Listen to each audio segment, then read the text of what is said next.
What is up YouTube, it's Kingfisher745, and in this video we're going to take a look at the weather control device and decide whether or not it's worth 64 gold. In order to do this, first we have to take a look at what it does, and then decide on whether or not it's going to fill a need. After that, the final part of this video is going to be us using it in combat, so make sure you stick around for that. Now first of all, I have to say, starting with this weapon, I like how they're displaying the multi-functions. It makes it a lot easier to read, especially when you're thinking about buying it. So as you can see, it has 3 actions, first of which is the Fire Tornado. This attacks all enemies, it's a quick action and it's catastrophic, and it also applies Burning, Dizzy, and Exhausted. So hold the phone right there, you're telling me for quick action, we're getting an attack that can't be protected against, ignores most avoidance effects, and is guaranteed to hit.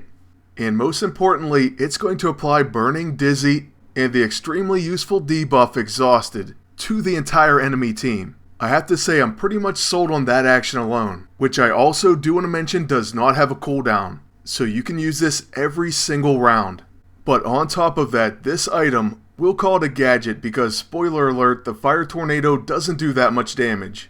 We'll get into why this device being a gadget provides even more of a reason to buy it later in this video. But like I was saying, on top of that first amazing action, it also has Hailstorm. It's a quick action catastrophic attack that applies Chilled, Bleeding, and Winded. So say you see a quick lock team, or a team that has a bunch of follow-up attacks. I mean, even if you came up against Scrappers, well, this is going to shut them down. Winded removes and prevents follow-up attacks. Then if that wasn't enough, its action number 3, Warm Zephyr, actually heals your entire team. It is also a quick action, but this one does have a 2-round recharge. Oh, and by the way, it also removes all debuffs. So if you don't have any other debuff clear like a scroll or a cube, this could be the perfect answer for you. So basically this device is going to help against any teams relying on quick actions, which honestly is most of them right now, especially if they have tacticians.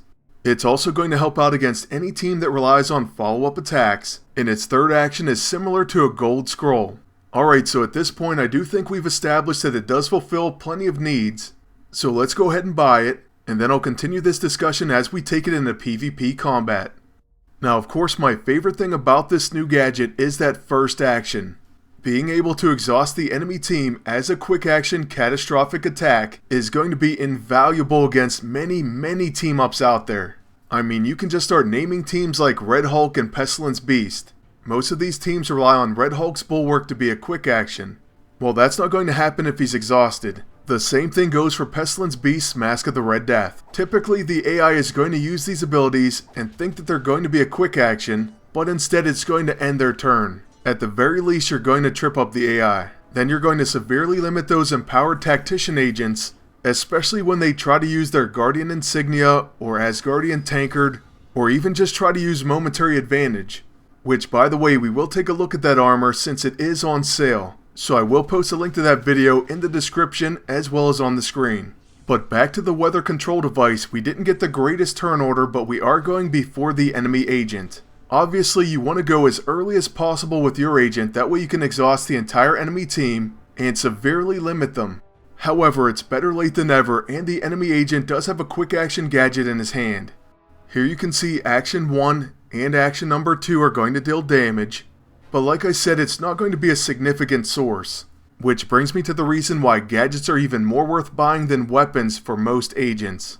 When you purchase something like the weather control device, you're doing it for the functionality of it, for the buffs or the debuffs, not for the damage.